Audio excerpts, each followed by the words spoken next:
We're going to go ahead and start, and we'll let Senator Knoyer join us. Senator Bain, you are in order on Senate File 372. Do you have a committee report? I do, Madam Chair. Your subcommittee of Bain, Celsey, and Zahn, Bain and Zahn recommend passage. Senator Celsey declined to sign the report. You're in order for opening comments. Thank you, Madam Chair.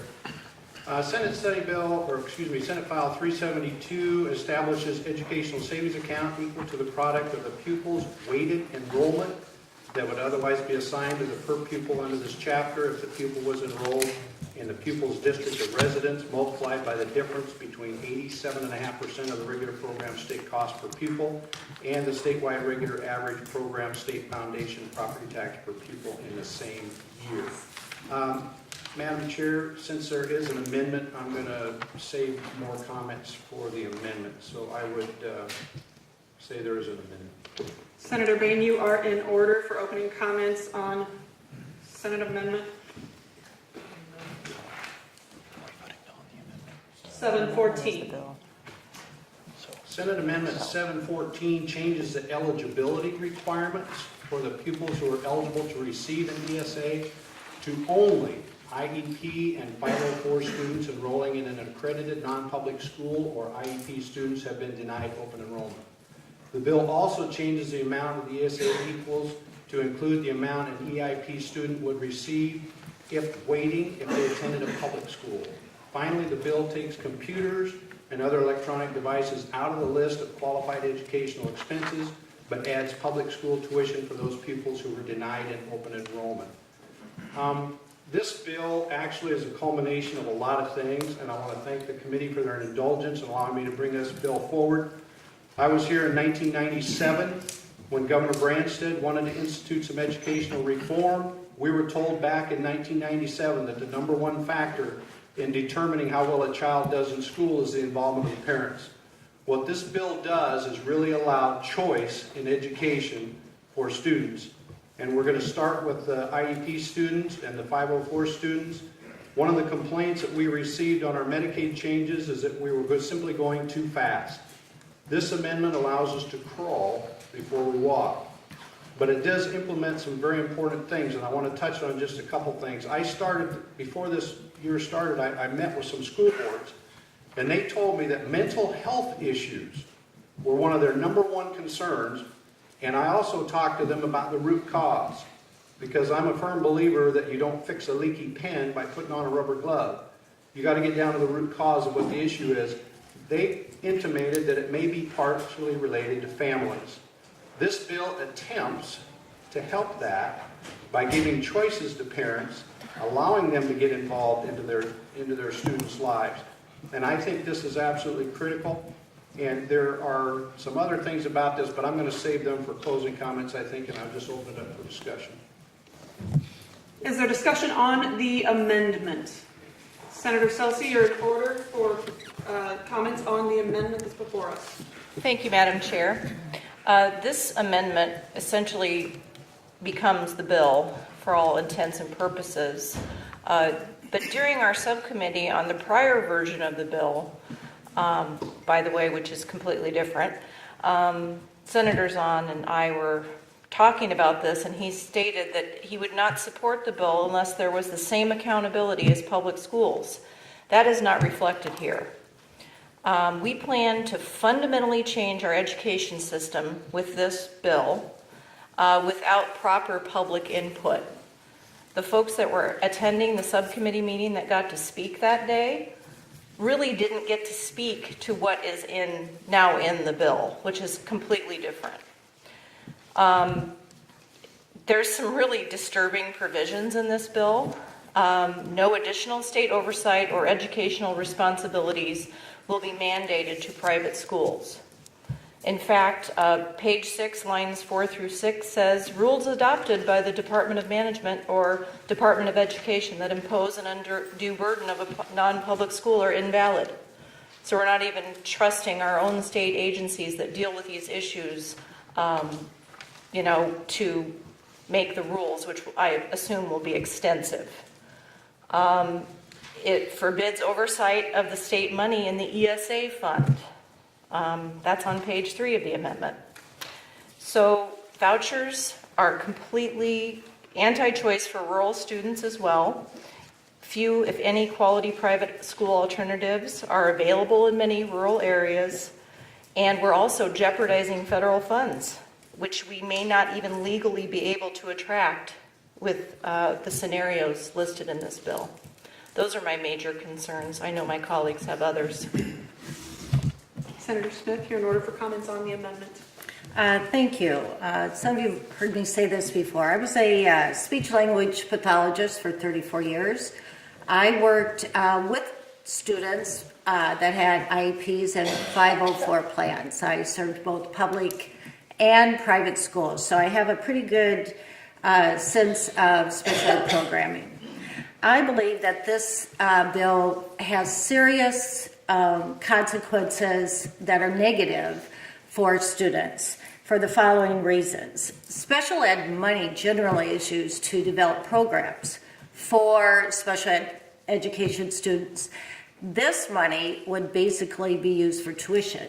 So I don't know where the extra funds come from to educate students that might need a personal aid, that might need speech and hearing services, that might need counseling services. So if that money is going towards tuition, where does a school find the money to fund those? So that's my first problem with that. Second, the lack of oversight. The reason you have oversight is to make sure that educational programming is meeting the needs of kids. The oversight provides an opportunity for a teacher to revamp her teaching techniques, to offer a different curriculum. And if you don't have anyone progress monitoring these kids, then how do you improve the instruction? And I fear that you could get into a scenario where a student just won't make it, because a teacher, they're busy and they need expert advice and people to come in and help them with students that are not the typical student to teach. So I'm afraid that you may enroll a student and halfway through the year, they have to drop out and go to a more restrictive program for various reasons because it's affecting the education of everyone in the classroom. And then I wonder what happens to that money. That would be a question that I would need to look at. I also want to go back to the mental health. I don't know if school choice is necessarily on the realm of what is acceptable for mental health services. Usually it's therapy, seeing a counselor. I don't know if you have a diagnosis, just switching schools generally isn't thought to be best practice. So thank you. So further discussion on the amendment? Senator Walsh, you're in order. Thank you, Madam Chair. First of all, I'd like to start by thanking Senator Bain for his interest in the mental health of our students. It's something that I hear about a lot when I'm talking with my constituents. In fact, just over the weekend, I held 5 listening post events in Cedar County, which is a county about 20,000 people with several small school districts. And mental health, especially for our young people, was something that came up over and over and over. I'm skeptical of this idea that the root cause, we talk about the root cause being families. I'm not totally sure how to interpret that comment, but I know that a lot of the folks who are struggling, kids who have IEPs or 504s, I think it's hard to say that an autism diagnosis, the root cause of that is the family, which I think is what we just heard. I also know that many school districts in my district are facing very significant special education deficits as it currently is under our current funding. In fact, statewide, the special education deficit for our state is over $120 million. And that $120 million and that deficit gets made up with local property taxes. And so my fear is that this bill is going to create an incentive for school districts that have significant special education deficits to push out the kids who are contributing to that deficit and try to offload them onto a different school in the area. So, and again, I don't think they're going to be bad actors in the school district, but when they're trying to balance their books, they don't want to raise property taxes in their communities. And unfortunately, I think that this bill is going to create incentives to do that in the name of crawling before we can walk. I had a listening post just on Saturday in the town of Bennett, a town of about 389 people. Their school district is facing a special ed deficit of about $100,000. And so if you're in a small town, you've got a significant special education deficit, and one way to lower that deficit is by pushing kids out of your community. It's not a fun decision, but when you talk about governing, right, I can see how this bill would contribute to that problem. And so I would urge my colleagues at the table to take this very seriously and to understand the incentives that are being created by this amendment and what the effects would be if this bill became law. I have very grave concerns, and again, I'm not sure how you can say that the root cause of an autism diagnosis is on the family. I'm not sure where that's coming from. Thank you, Madam Chair. So, Senator Kornbach, you're in order for comments on the amendment. Well, thank you, Madam Chair. And since the amendment is very close to being the whole bill, I'll just make my comments on the overall enterprise here. I have great concern for the various issues that my colleagues have just raised. And I think that, in particular, this bill is not ready for prime time. The amendment is a very substantial change from the version of the bill that was discussed in subcommittee. So we haven't really had an opportunity for public input on this version of the bill. Frankly, with an amendment, two versions of which have appeared in the last 24 or so hours, maybe a little longer, it's kind of hard for us to sort out what's what here.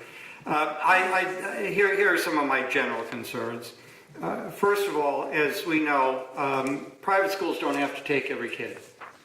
Okay, they are able to cherry pick. They can admit some and not admit others. And I understand that there are different levels of costs associated with different IEP categories, but within those categories, I'm sure there are some kids who are easier and therefore cheaper to educate, and some kids who are more costly to educate.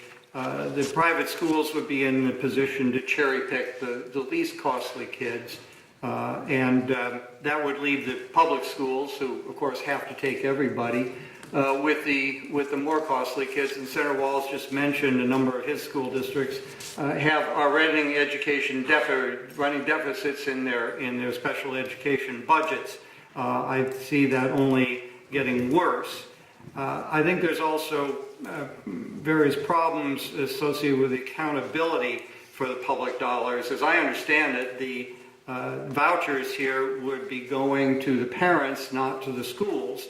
So how do we make sure that the expenditures that are made by those parents are in fact in line with legitimate educational needs? I certainly see that there are some listings in there about a few things that are identified as approved and others that are identified as not approved, but I think there's a lot of gray area in the middle that potentially is a subject for abuse. Most parents, of course, will be responsible, but some might not, and we have to be responsible for all of the public dollars that are distributed. So now, as was noted, this bill is a substantial scale down from the original bill. Senator Bain said that we were going to start with IEP students. So clearly there's an indication of an intent to broaden this out very substantially. The costs associated with that broader effort, there have been various bills submitted the last couple of years. One cost figure I saw was on the order of $250 million. Where are we going to get those kind of dollars when we can only afford a sum total of about 4.2% increase over the last 3 years combined for K-12, for the allowable growth for K-12. So I don't really want to start down a road that we simply can't afford to finish. It might raise some expectations that we cannot afford to fulfill. Moreover, I am very concerned about the effect on rural schools. If we go down this path, we will wind up bleeding both students and dollars out of our rural schools, out of our smaller school districts. And there is one inevitable conclusion from that. It's accelerating school consolidation. Now, I think we all know that school consolidation is a devastating experience for our rural communities. I have been told any number of times by people from smaller towns, hey, if we lose our school, we lose our town. And I can't tell them they're wrong. I can't tell them they're wrong. What young couple wanting to start a family would ever settle in a town that didn't have a school? And what business would locate there? They wouldn't be able to attract any workers. And beyond that, our schools are not only there to educate kids, they are the focus of a lot of community activities. You lose that central anchor in the community, you will lose your town. Now, we have worked very hard, and Madam Chair, you know and I know, we have worked hard on a bipartisan basis to help rural schools with transportation costs, for one thing. And another thing, opening up more opportunities for online education. We've done bills on both of those subjects in the last couple of years, and with broad bipartisan support. I would not want to do anything. I would not want to put us on a path to undermine that good work and to hollow out both the financial resources and the student base that our rural schools need to maintain their independence. So for all of those reasons, I'm not going to be able to support either the amendment or the bill. Thank you, Madam Chair. Thank you, Senator Cornbuck. Is there further discussion on the amendment?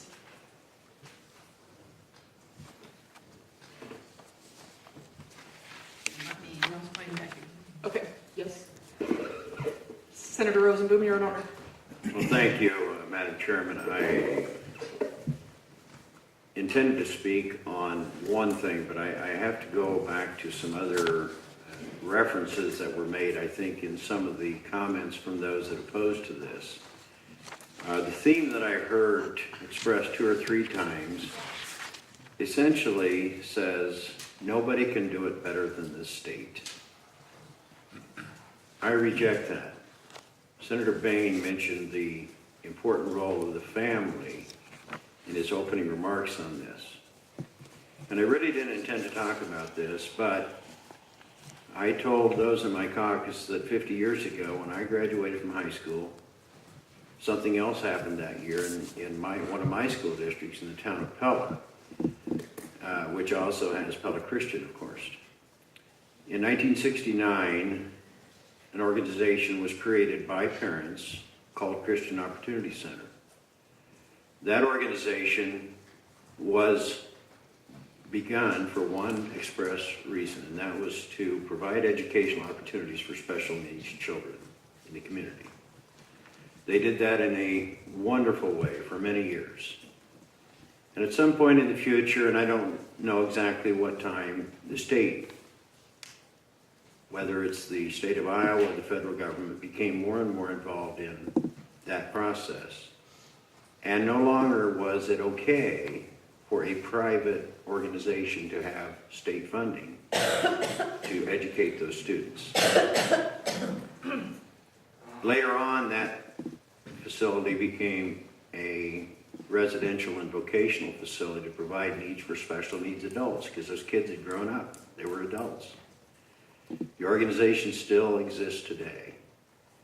But the original intention, the original mission of the organization was lost because the state took over that purpose. Now, I go and I visit with many superintendents. I met with 5 of them last Friday. We talked about a number of things, including this. And in all those conversations, I hear about the cost of educating our special needs children and the obligation that the public schools have to take those children. I maintain that if we give parents, empower parents financially to take the lead role in educating, especially those difficult children, I think we ought to trust them with that. I think we ought to believe that they ultimately have the best interest of the child at heart. all my emails, and you insist on calling these vouchers. We've tried to explain the difference between ESAs and vouchers. You want to call them vouchers, I get that. But the bottom line is, I get hundreds of emails saying we can't use public funds for private purposes, for private education. But the truth is, we've done it for 50 years in Iowa. We call it the Iowa Tuition Grant. Nobody ever complains about that. I don't recall any senator in my 7 years voting against that. Maybe you have, but I don't recall that it did. We also use public dollars for private education, for pre-kindergarten, for voluntary preschools. So I commend Senator Bain, Senator Zahn, particularly, who worked on this concept to put the parents back in the lead role of educating their children. This is a very solid move, and I think it puts the right people in charge. And I think in their you mentioned rural communities repeatedly, that it's going to hurt them. I don't know that that's true. I think that if you provide other opportunities, I think you'll be surprised of how positive this type of legislation can be, not only for the state of Iowa, but certainly in the lives of some of our families that are most passionately involved in educating their children. Thank you. Senator Zahn, you're in order for comments on the amendment. Thank you, Madam Chair. First of all, I want to address what Senator Celsi said. You must have misunderstood what I said at the subcommittee. What I said, and I wrote down here all the notes from that meeting, the subcommittee meeting, is that the accountability should be the same for public schools and non-public schools. I agree with that. I did not say and did not vote no on this in subcommittee, the original bill. Now we've obviously come to an amendment on this bill. So if you misunderstood that, I am very open-minded, and I only think that is only fair that public schools are treated, or non-public schools are treated like public schools from an accountability standpoint. The other thing is I suggested, if you recall on the subcommittee, that we maybe start with IEPs or to kindergarten. That's what I suggested. This is the amendment that's in front of us because it's a step towards parental choice.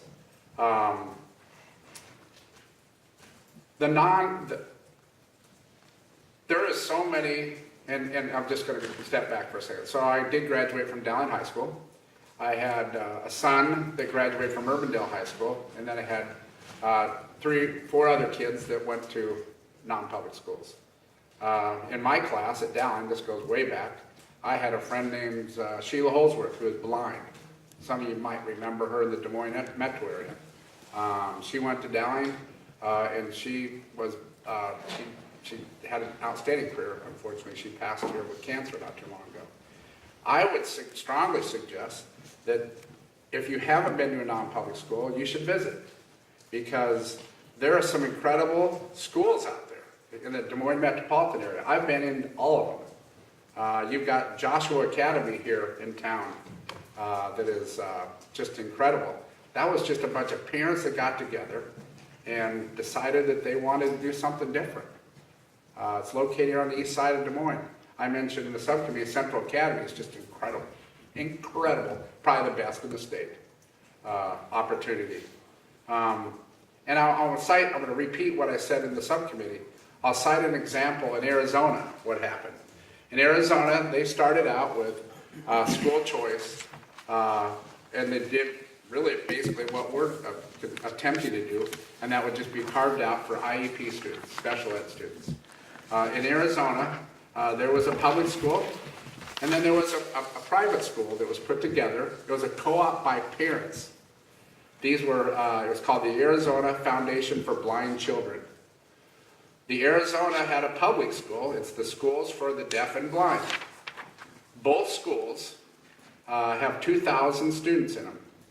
The public school had a $53 million budget. The Foundation for the Blind Children, the alternative, or the non-public school, had an $8 million budget. Now, this was just parents that came together that decided they wanted something better for their kids. And it's a nonprofit. At the public school, there at the deaf and blind school, the high school grads read at an 8th grade level, with a 70% of the grads unemployed. The co-op that was formed by the parents had a 92% rate of their graduates going to college. The unemployment rate was 5%. So you can do better. This isn't about public and non-public schools. I represent some incredible schools. We're fortunate. I've had a discussion with someone that's very passionate about the Johnston schools earlier. And I believe that what will happen is if we would go down the road in the original bill, that you would not be able to build enough schools in Johnston because they do such a great job. There are studies that I've seen, and about a dozen studies I've seen, that 11 out of 12 of those studies, and these are independent studies, that student achievement has risen because of school choice. I would be more than happy to talk about how our public schools are managed from an accountability perspective, only being fair that the same standards apply at the non-public. I think that's an excellent argument. But I'm this is something I'm very passionate about. I've talked about for many years. Senator Kornbach, you and I have been down here long, and you allowed me a subcommittee many years ago on this. And I think this is a big first step of empowering the parents to pick the best school, not defined by their zip code. And I mentioned, you say, well, we have open enrollment. We do, but we don't, because there's 5 school districts that cap open enrollment.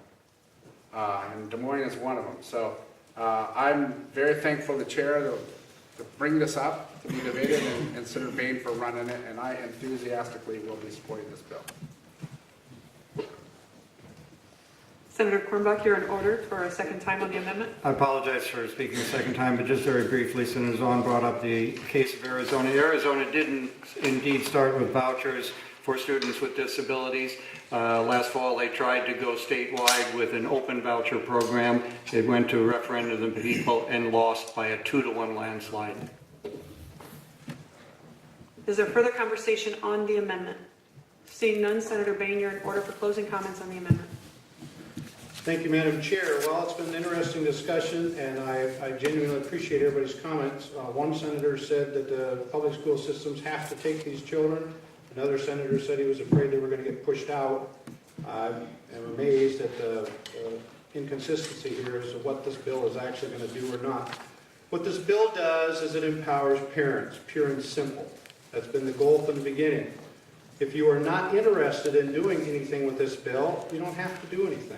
You can do nothing. It is 100% voluntary. The very first choice you have to come to is whether or not to choose. You want to get involved or not. And that decision alone is already getting parental involvement.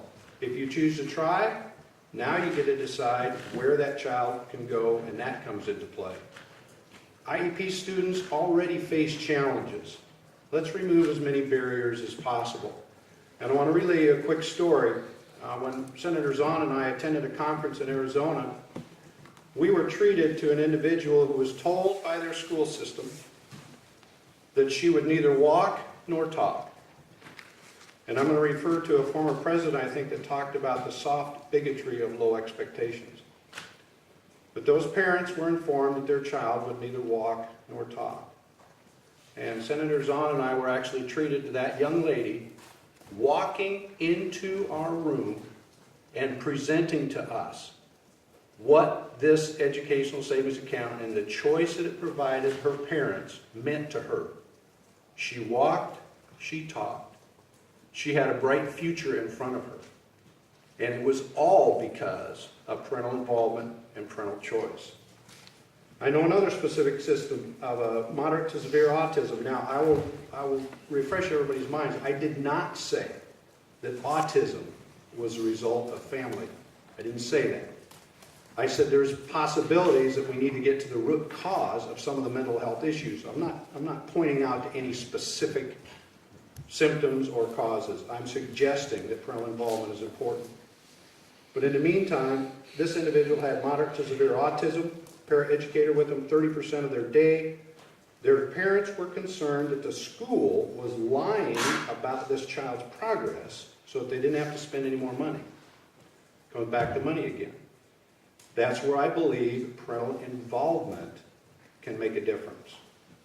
I cannot tell you how much I appreciate the opportunity to bring this bill forward. The involvement of parents has been the single #1 factor since 1997 when we first talked about it, and I am excited to bring this bill forward, and I move the amendment. Senate Amendment 714 has been moved. Senator Kronbach, would you like roll call? Roll call, please. Mitch? Senator Sinclair. Yay. Senator Canor. No. Senator Kornbach. No. Senator Bain. Yay. Senator Selsey. No. Senator Edler. Yes. Senator Johnson. Yes. Senator Kreinbrink. Yay. Senator Lofgren. No. Senator Reagan. No. Senator Rosenboom. Yes. Senator Smith. No. Senator Sweeney. Yay. Senator Walls. No. Senator Zahn. Yay?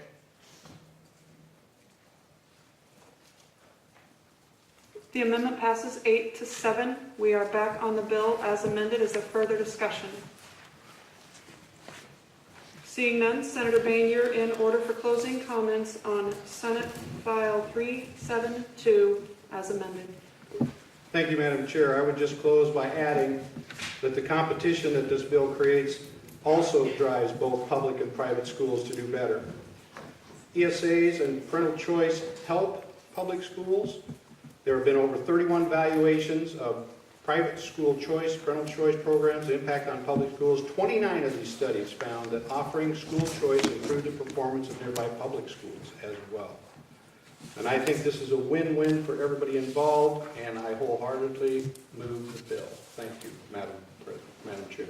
Senate File 372 has been moved. Record roll call vote has been called. Mitch? Senator Sinclair. Yay. Senator Canor. No. Senator Kornbach. No. Senator Bain. Yay. Senator Selsey. No.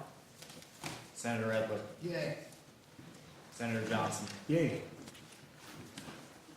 Senator Kreinbrink. Yay. Senator Lofgren. No. Senator Reagan. No. Senator Rosenboom. Yes. Senator Smith. No.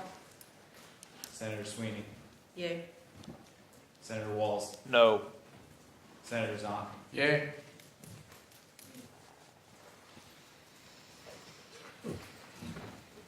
The bill passes 8-7 and will be placed on the calendar as an individual bill, waiving the requirements of Rule 40.